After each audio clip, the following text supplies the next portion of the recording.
మిత్రుల ద్వారా చంద్రబాబు నాయుడు గారిని చంద్రబాబు నాయుడు కొడుకు లోకేష్ని అడుగుతామన్నా. ఒక ఫేక్ కేసులో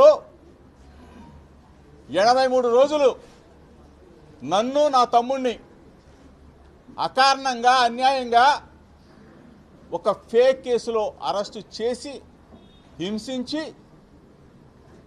ఒక సామాన్య ఖైదీలాగా నేను 83 రోజులు మీరు చేసిన దుర్మార్గానికి శిక్ష అనుభవిస్తే ఇంకా మీ మనసు చల్లారలేదని అడుగుతున్నా చంద్రబాబు నాయుడిని, చంద్రబాబు నాయుడు కొడుకుని లోకేష్ని.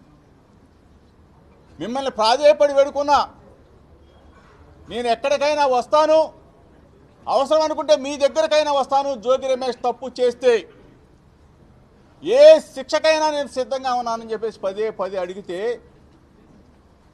మీకు భార్య బిడ్డలు ఉన్నారు, రమ్మని చెప్పేసి ప్రాధేయపడి అడిగితే రాకపోగా నేను దుర్గగుడికి వెళ్ళి అమ్మ దుర్గమ్మ సాక్షిగా ప్రమాణం చేస్తే సిబిఐ దర్యాప్తు కోరితే వెంటనే అరెస్టు చేసి 83 రోజులు నెల్లూరు జైలు, విజయవాడ జైలు, ఆఖరికి మదనపల్లి జైలు 3 జైలు తిప్పారే.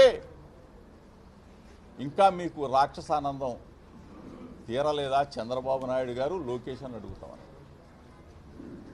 అంటే ఏం తప్పు చేశానని చెప్పేసి మీరు అంటే బలహీన వర్గాల పక్షాన నేను మాట్లాడటం తప్ప వైఎస్ఆర్